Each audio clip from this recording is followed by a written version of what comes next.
Good afternoon. प्रथम संक्रमण श्रेणी के तत्वों के गुणधर्मों की हम बात कर रहे थे। उसमें पढ़ते हुए हमने पिछले क्लास में चुंबकीय गुण की बात की थी। चुंबकीय आघूर्ण को कैलकुलेट करने का फॉर्मूला बताया था, किस तरह से कैलकुलेट करते हैं वो हमने कैलकुलेट करके फॉर एग्जाम्पल्स के साथ बताया था। अगला जो गुणधर्म वो है धातु प्रकृति।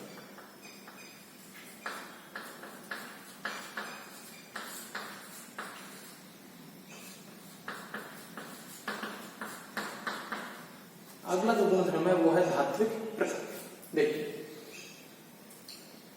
प्रथम संक्रमण श्रेणी के तत्व जो होते हैं वो कठोर, आघातवर्ग, तन्य, उच्च गलनांक, उच्च क्वथनांक, ऊष्मा और विद्युत के सुचालक, इस तरह के गुणों वाले होते हैं। मैं दोबारा से रिपीट करता हूं कि प्रथम संक्रमण श्रेणी के जो तत्व होते हैं वो कठोर, आघातवर्ग, तन्य, उच्च क्वथनांक एवं गलनांक, ऊष्मा एवं विद्युत के सुचालक, इस तरह के गुणों वाले होते हैं। और मैंने ये जो सब बोले हैं कि कठोर,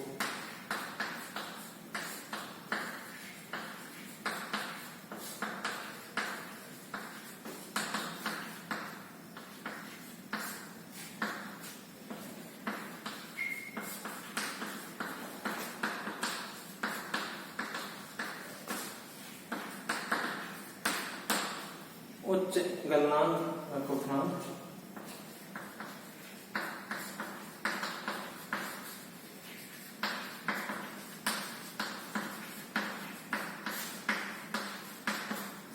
ऊष्मा एवं विद्युत के सुचालक। प्रथम संक्रमण श्रेणी के तत्व जो है वो इन गुणधर्मों से युक्त होते हैं। और ये सभी गुणधर्म धातुओं के गुणधर्म होते हैं। यानी किसी भी पदार्थ में ये गुणधर्म पाए जाते हैं तो वो पदार्थ धातु कहलाती है। तो इसलिए प्रथम संक्रमण श्रेणी के तत्व होते हैं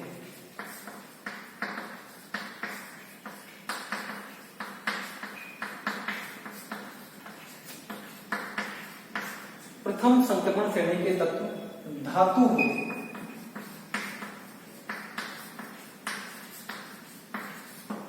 यानी प्रथम संक्रमण श्रेणी के तत्वों में वो सभी गुणधर्म पाए जाते हैं जो धातु में पाए जाते हैं। इसलिए प्रथम संक्रमण श्रेणी के तत्व धात्विक प्रकृति के होते हैं। चलिए अब हम बात करते हैं धातुएं जो होती हैं वो निबिड़ संकुलित होती है।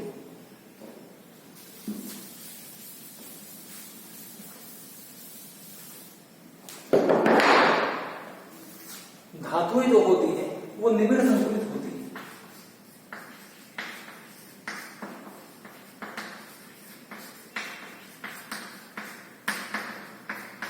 धातुएं निबिड़ संकुलित होती है, इसलिए ये धात्विक प्रकृति के होने के कारण निबिड़ संकुलित होते हैं। और इनमें तीन प्रकार की एकक कोष्ठिकाएं पाई जाती हैं। यानी निबिड़ संकुलित जो संरचनाएं होती हैं उनमें एकक कोष्ठिकाएं होती है जो आपने फर्स्ट ईयर में ठोस अवस्था के चैप्टर में पढ़ा। तो निबिड़ संकुलित संरचनाओं में तीन प्रकार की सेल्स यानी यूनिट सेल्स पाई जाती हैं।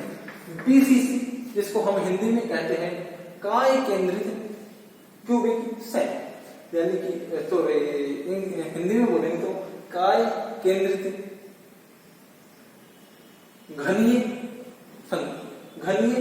यूनिट, घनीय सेल, काय केंद्रित घनीय संरचना, उसको हम हिंदी में कहेंगे। इंग्लिश में मतलब बॉडी सेंटर्ड क्यूबिक सेल। तो एक तरह की संरचना है body centred cubic cell BCC, दूसरी होती है सीसीपी और तीसरी होती है एचसीपी। तो ये तीन तरह की इनमें निबिड़ संकुलित संरचनाएं पाई जाती है। Cubic close packing, hexagonal close packing.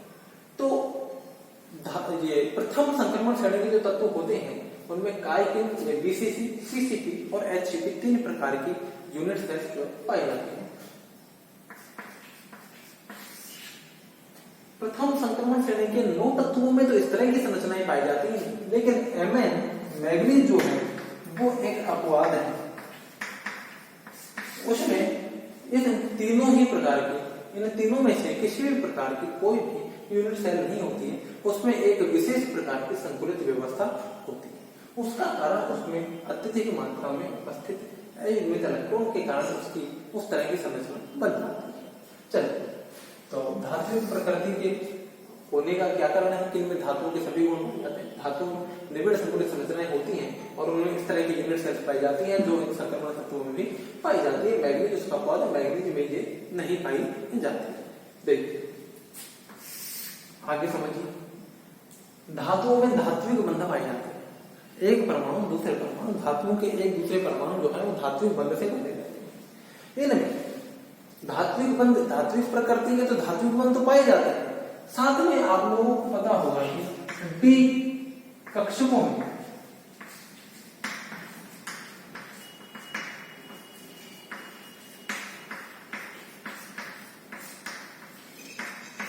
D कक्षकों में अयुग्मित इलेक्ट्रॉन भी पाए जाते हैं। प्रथम संक्रमण श्रेणी के समस्त तत्वों के डी कक्षकों में अयुग्मित इलेक्ट्रॉन पाए जाते हैं, कुछ एक को छोड़कर, एक दो अपवाद को छोड़कर। तो ये धात्विक प्रकृति के होने के कारण इनमें धात्विक बंध तो पाए ही जाते हैं, साथ में डी कक्षकों में अयुग्मित इलेक्ट्रॉन होने के कारण ये इलेक्ट्रॉन डी कक्षकों के इलेक्ट्रॉन आपस में अतिव्यापन करके और सहसंयोजक बंधों का निर्माण कर लेते हैं। इसलिए ये धातुएं अत्यधिक कठोर हो जाती हैं और इनके धात्विक बंध और सहसंयोजक बंध दोनों प्रकार के बंध बनने के कारण ये बहुत मजबूत हो जाती है।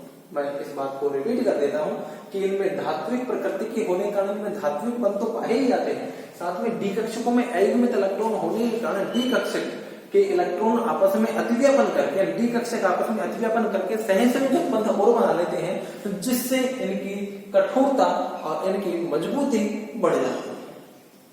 तो संक्रमण तत्व जो होते हैं वो धातुएं होने के साथ साथ अत्यधिक कठोर एवं मजबूत धातुएं होती है, उसका कारण ये। तो संक्रमण, प्रथम संक्रमण श्रेणी में बाएं से दाएं जाते हैं तो इनमें अयुग्मित इलेक्ट्रॉनों की संख्या मैग्नीज तक बढ़ती जाती है, या सॉरी मैं क्रोमियम तक बढ़ती जाती है। प्रथम संक्रमण श्रेणी में बाएं से दाएं जाने पर इनमें अयुग्मित इलेक्ट्रॉनों की संख्या क्रोमियम तक बढ़ती जाती है, तो इनकी धात्विक प्रकृति भी क्रोमियम तक, अर्थात इनकी कठोरता भी क्रोमियम तक बढ़ती चली जाती है और क्रोमियम के बाद में अयुग्मित इलेक्ट्रॉनों की संख्या पुनः कम होने लग जाती है और इनमें इनकी कठोरता या इनकी मजबूती वापस से पुनः कम होने लग जाती है। तो प्रथम संक्रमण श्रेणी के तत्वों की कठोरता या मजबूती या धात्विक बंधों की प्रकृति जो है वो स्कैंडियम से लेकर क्रोमियम तक बढ़ती जाती है और उसके बाद में कम होती चली जाती है। तो ये था धात्विक प्रकृति के। धात्विक प्रकृति के होते हैं इनमें इस तरह की यूनिट सेल्स होती है, ये इनकी कठोरता जो है धात्विक बंधों के साथ उपस्थित सहसंयोजक बंधों के कारण होती है और जैसे जैसे अयुग्मित इलेक्ट्रॉनों की संख्या बढ़ती जाती है वहां तक उनके धात्विक बंधों की कठोरता बढ़ती जाती है और फिर क्रोमियम के बाद अयुग्मित इलेक्ट्रॉनों की संख्या कम होने के साथ साथ उनकी धातु कठोरता भी कम होती चली जाती है। चलिए हम बात करते हैं नेक्स्ट मुद्दे।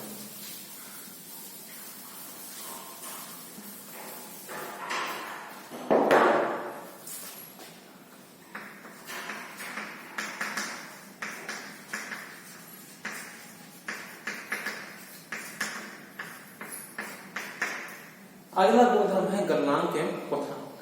चलिए, किसी भी पदार्थ को ठोस अवस्था में उसको गर्म करते हैं तो जिस ताप पर वो पिघलने लग जाता है उसको गलनांक कहते हैं।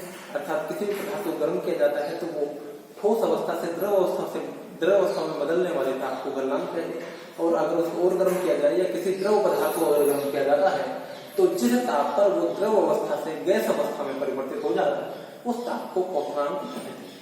तो क्वथनांक और गलनांक क्या होते हैं ये मैंने आपको ऑलरेडी बता दी है, वैसे आप सब लोगों को ये पता है।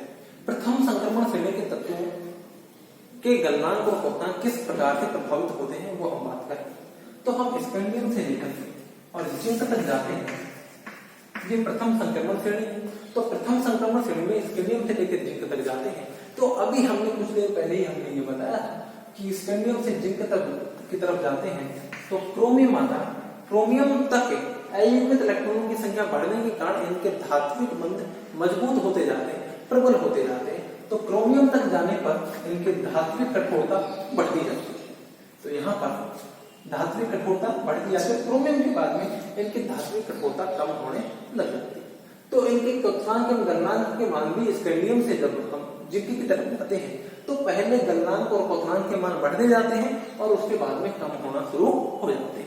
और जिंक में एक भी अयुग्मित इलेक्ट्रॉन नहीं है, इसलिए इसके गलनांक एवं क्वथनांक के मान जो है वो बहुत कम होते हैं, बाकी समस्त संक्रमण तत्वों की तुलना में काफी कम होते हैं। दोबारा से रिपीट कर देता हूँ, गलनांक एवं क्वथनांक कि प्रथम संक्रमण श्रेणी स्कैंडियम से शुरू होकर जिंक पे खत्म होती है। स्कैंडियम से जिंक की तरफ जाते हैं तो इनमें अयुग्मित इलेक्ट्रॉनों की संख्या पहले बढ़ती है और फिर घटती जाती है, और हम अभी कुछ देर पहले पढ़ चुके हैं कि अयुग्मित इलेक्ट्रॉनों की संख्या बढ़ने के साथ साथ धातु की कठोरता और मजबूती बढ़ती जाती है। इसलिए स्कैंडियम से हम क्रोमियम की तरफ चलते हैं या जिंक की तरफ चलते हैं तो जहां तक अयुग्मित इलेक्ट्रॉनों की संख्या बढ़ती जाती है, पहले वहां तक यानी वेनेडियम तक जो है वो गलनांक एवं क्वथनांक के मान बढ़ते जाते हैं, और उसके बाद अयुग्मित इलेक्ट्रॉनों की संख्या कम होने के कारण गलनांक एवं क्वथनांक के मान भी कम होते चले जाते हैं। जिंक में कोई अयुग्मित इलेक्ट्रॉन नहीं होते हैं, इसलिए इसका गलनांक एवं क्वथनांक के मान समस्त संक्रमण तत्वों की तुलना में कम होते हैं। इस वीडियो में इतना ही। Thank you.